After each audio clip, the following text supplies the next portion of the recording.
ಒಂದು 1000ಕ್ಕಿಂತ ಹೆಚ್ಚು ಹೆಲ್ಮೆಟ್ಗಳನ್ನು ಈಗಾಗಲೇ ನೀವು ಕೂಡ ಮಾಧ್ಯಮ ಮಿತ್ರ ನೋಡ್ತಾ ಇದ್ದೀರಾ. ಅಚ್ಚುಕಟ್ಟಾಗಿ ಟೋಕನ್ ವಿತರಣೆ, ಈಗ ಯಾವುದೇ ಗೊಂದಲ ಇಲ್ಲದೆ, ಗುಂಪುಗಾರಿಕೆ ಇಲ್ಲದೆ ನೀಟಾಗಿ ಅವ್ರು ವ್ಯವಸ್ಥಿತವಾಗಿ ಕೊಟ್ಟಿದ್ದಾರೆ. ಅಕಸ್ಮಾತ್ ಯಾರಿಗಾನ ಸಿಕ್ಕಿಲ್ಲ ಅಂದರೆ ಅವ್ರು ನೇರವಾಗಿ ತಿರ್ಗಾ ಮತ್ತೆ ಅವರಿಗೆಲ್ಲ ವಿಚಾರಣೆ ಮಾಡುವಂಥ ಕೆಲಸ ಕೂಡ ಮಾಡಬೇಕಿದೆ. ವಾಜಪೇಯಿ ಜನ್ಮದಿನಾಚರಣೆಗೆ ಗುಡಿಬಂಡೆಯಲ್ಲಿ 1000ಕ್ಕೂ ಅಧಿಕ ಹೆಲ್ಮೆಟ್ ವಿತರಣೆ. ಸಿ ಮುನಿರಾಜು ನೇತೃತ್ವದಲ್ಲಿ ಭಾರೀ ಹೆಲ್ಮೆಟ್ ವಿತರಣಾ ಕಾರ್ಯಕ್ರಮ. ಗುಡಿಬಂಡೆ ಜನತೆಗೆ ಶೀಘ್ರ ಆಂಬ್ಯುಲೆನ್ಸ್ ಸೇವೆ. ಸಿ ಮುನಿರಾಜು ಘೋಷಣೆ. ಆಂಬ್ಯುಲೆನ್ಸ್ನ ಮತ್ತೆ ನಾನು ಅದನ್ನು ಬಿಡುಗಡೆ ಮಾಡೋಕ್ಕೆ ಭಾರತ ರತ್ನ ಮಾಜಿ ಪ್ರಧಾನಿ ಅಟಲ್ ಬಿಹಾರಿ ವಾಜಪೇಯಿ ಅವರ ಹುಟ್ಟುಹಬ್ಬದ ಪ್ರಯುಕ್ತ ಮಾಜಿ ಅಧ್ಯಕ್ಷರು ಸಿ ಮುನಿರಾಜು ಅವರು ಗುಡಿಬಂಡೆ ಟೌನ್ ಹಾಗೂ ಎಲ್ಲೋಡು ಉಲ್ಲೋಡು ಹಂಪಸಂದ್ರ ಪಂಚಾಯಿತಿ ವ್ಯಾಪ್ತಿಯ ಬಿಜೆಪಿ ಕಾರ್ಯಕರ್ತರು ಸಾರ್ವಜನಿಕರಿಗೆ ಇಂದು ಎಲ್ಲೋಡು ಆದಿನಾರಾಯಣ ಸ್ವಾಮಿ ದೇವಸ್ಥಾನದ ಮುಂಭಾಗ ಭಾರೀ ಮಟ್ಟದ ಹೆಲ್ಮೆಟ್ ವಿತರಣೆ ಕಾರ್ಯಕ್ರಮವನ್ನು ಹಮ್ಮಿಕೊಳ್ಳಲಾಯಿತು. ಸಾರ್ವಜನಿಕರ ರಸ್ತೆ ಸುರಕ್ಷತೆ ಹಾಗೂ ಜೀವ ರಕ್ಷಣೆಯನ್ನ ಮುಖ್ಯ ಉದ್ದೇಶವನ್ನಾಗಿ ಇಟ್ಟುಕೊಂಡು ಆಯೋಜಿಸಲಾದ ಈ ಕಾರ್ಯಕ್ರಮದಲ್ಲಿ 1000ಕ್ಕಿಂತ ಹೆಚ್ಚು ಹೆಲ್ಮೆಟ್ಗಳನ್ನು ಉಚಿತವಾಗಿ ವಿತರಿಸಲಾಯಿತು. ಕಾರ್ಯಕ್ರಮದಲ್ಲಿ ಪಾಲ್ಗೊಂಡಿದ್ದ ಮಾಜಿ ಅಧ್ಯಕ್ಷ ಸಿ ಮುನಿರಾಜು ಅವರು ಮಾತನಾಡಿ, ಪೊಲೀಸ್ ಇಲಾಖೆಯಿಂದ 2 ಚಕ್ರ ವಾಹನ ಸವಾರರಿಗೆ ಹೆಲ್ಮೆಟ್ ಧರಿಸುವುದು ಕಡ್ಡಾಯವೆಂದು ಆದೇಶ ಹೊರಡಿಸಲಾಗಿದೆ. ಇದು ಕೇವಲ ಕಾನೂನು ಪಾಲನೆಯಷ್ಟೇ ಅಲ್ಲ, ನಿಮ್ಮ ಜೀವ ರಕ್ಷಣೆಗೆ ಅತ್ಯಂತ ಅವಶ್ಯಕವಾದ ಕ್ರಮವಾಗಿದೆ ಹಾಗೂ ನಿಮ್ಮ ಮನೆಗಳಲ್ಲಿ ತಂದೆ ತಾಯಿ ಹೆಂಡತಿ ಮಕ್ಕಳು ನಿಮ್ಮ ಸುರಕ್ಷತೆಗಾಗಿ ಕಾಯುತ್ತಿರುತ್ತಾರೆ. ರಸ್ತೆ ಅಪಘಾತಗಳಲ್ಲಿ ಅನೇಕ ಅಮೂಲ್ಯ ಜೀವಗಳು ನಷ್ಟವಾಗುತ್ತಿವೆ.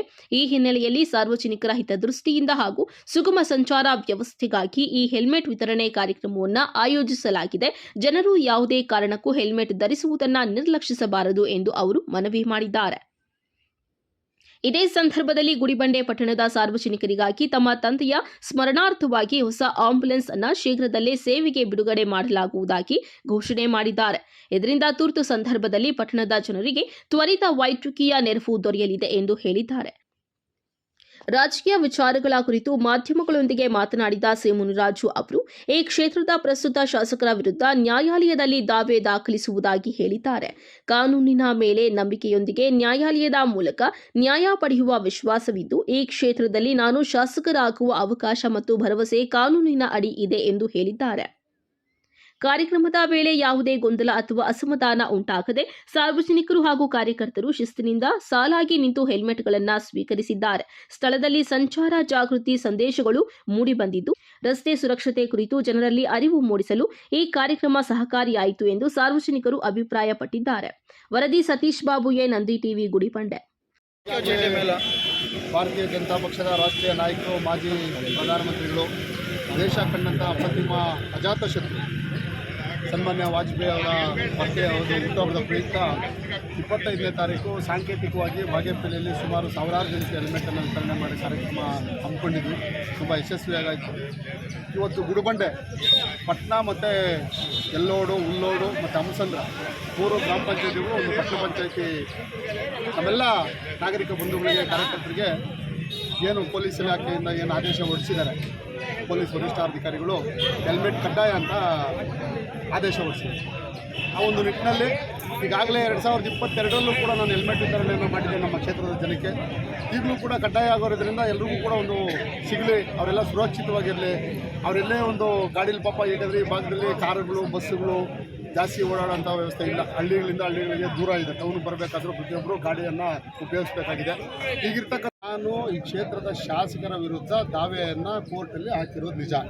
ಅದು ಜಡ್ಜ್ಮೆಂಟ್ಗೆ ಹೋಗಿರೋದು ನಿಜ. ನನ್ನ ಭರವಸೆ ಇದೆ, ನನಗಾಗುತ್ತೆ, ನನಗೆ ಕಾನೂನಲ್ಲಿ ಅವಕಾಶ ಇದೆ ಅಂತ ನಾನು ಒತ್ತೊತ್ತಿ ಹೇಳಿರೋದು ನಿಜ. ಅದು ಜಡ್ಜ್ಮೆಂಟು ಈಗ ನ್ಯಾಯಾಧೀಶರ ಹತ್ರ ಇದೆ. ಅದು ನ್ಯಾಯಾಧೀಶರ ತೀರ್ಮಾನ ಅಂತಿಮ. ಅದು 1 ತಿಂಗಳೊಳಗೆ ಮಾಡ್ಬೋದು, 2 ತಿಂಗಳೊಳಗೆ ಮಾಡ್ಬೋದು. ನನ್ನ ಅನಿಸಿಕೆ ಇತ್ತು 1 ತಿಂಗಳೊಳಗೆ ಮಾಡ್ತಾರೆ ಅಂತ ಅನಿಸಿಕೆ ಇತ್ತು. ನಾನು ಹೇಳಿದ್ದೀನಿ, ಈಗಲೂ ಕೂಡ ಹೇಳ್ತಾ ಇದ್ದೀನಿ. ಈಗಲೂ ಕೂಡ ಇನ್ನೊಂದು ತಿಂಗಳಲ್ಲಿ ಅದು ಅನೌನ್ಸ್ ಮಾಡಲೇಬೇಕು. ಯಾವಾಗಿದ್ರೂ ಅನೌನ್ಸ್ ಮಾಡಲೇಬೇಕು ತಾನೇ. ಅದು ನಾನು ಆವತ್ತು ಹೇಳಿದ್ದೀನಿ ನಿಮಗೆ, ನನಗೆ ಆಗುತ್ತೆ ಅಂತ ನನಗೆ ಭರವಸೆ ಇದೆ. ಯಾಕೆಂದರೆ ಕಾನೂನಲ್ಲಿ ಅವಕಾಶ ಇದೆ. ಕಾನೂನಲ್ಲಿ ಅವರ ವಿರುದ್ಧ ಯಾವ ರೀತಿ ಅವ್ರು ಏನೇನು ಮಾಡಿದರೆ ಅಪ್ಡೇಟ್ ಪಾಲ್ಸು ಎಲ್ಲ ನಿಮಗೆಲ್ಲ ಮಾಹಿತಿ ಒಂದೊಂದು ಕೂಡ ಹೇಳಿದ್ದೀನಿ. ಮತ್ತು ಈಗೇನು ಕೋರ್ಟಲ್ಲೂ ಕೂಡ ನಾನು ಪ್ರಕರಣ ಓಪನ್ ಮಾಡಿದ್ರೆ ಆನ್ಲೈನಲ್ಲೇ ಗೊತ್ತಾಗುತ್ತೆ ಏನೇನಿದೆ ಅಂತ. ಗೊತ್ತಾಗುತ್ತಾ ಇಲ್ವಾ? ಅದರ ಉದ್ದೇಶ ಇಟ್ಕೊಂಡು ದೇಶದಲ್ಲಿ ಈಗ ಸಂವಿಧಾನ ಬರೆದಿರ್ತಕ್ಕಂಥ ಡಾಕ್ಟರ್ BR ಅಂಬೇಡ್ಕರ್ ಅವರ ಒಂದು ಸಂವಿಧಾನದಲ್ಲಿ ಅವಕಾಶ ಇದೆ ಅಂತ ನಾನು ಆವತ್ತು ಕೂಡ ಒತ್ತೊತ್ತಿ ಹೇಳಿದ್ದೀನಿ. ಅಂಬೇಡ್ಕರ್ ಸಂವಿಧಾನದ ಬಗ್ಗೆ ಅವತ್ತು ನಾವು ಕಾರ್ಯಕ್ರಮ ಮಾಡ್ತಾಯಿದ್ವಿ. ಆ ಒಂದು ಉದ್ದೇಶದಿಂದ ಈಗಲೂ ಹೇಳ್ತಾ ಇದ್ದೀನಿ. ನನಗೆ ಈಗಲೂ ನೋಡಿ ಎಲ್ಲೋಡು ಆದಿನಾರಾಯಣ ಸ್ವಾಮಿಯ ಒಂದು ಸನ್ನಿಧಾನದಲ್ಲಿ ಹೇಳ್ತಾ ಇದ್ದೀನಿ, ಅವರ ಆಶೀರ್ವಾದ ಇದ್ದರೆ ಕಾನೂನಲ್ಲಿ ಅವಕಾಶ ಇದೆ. ಯಾವುದೇ ಕಾರಣಕ್ಕೂ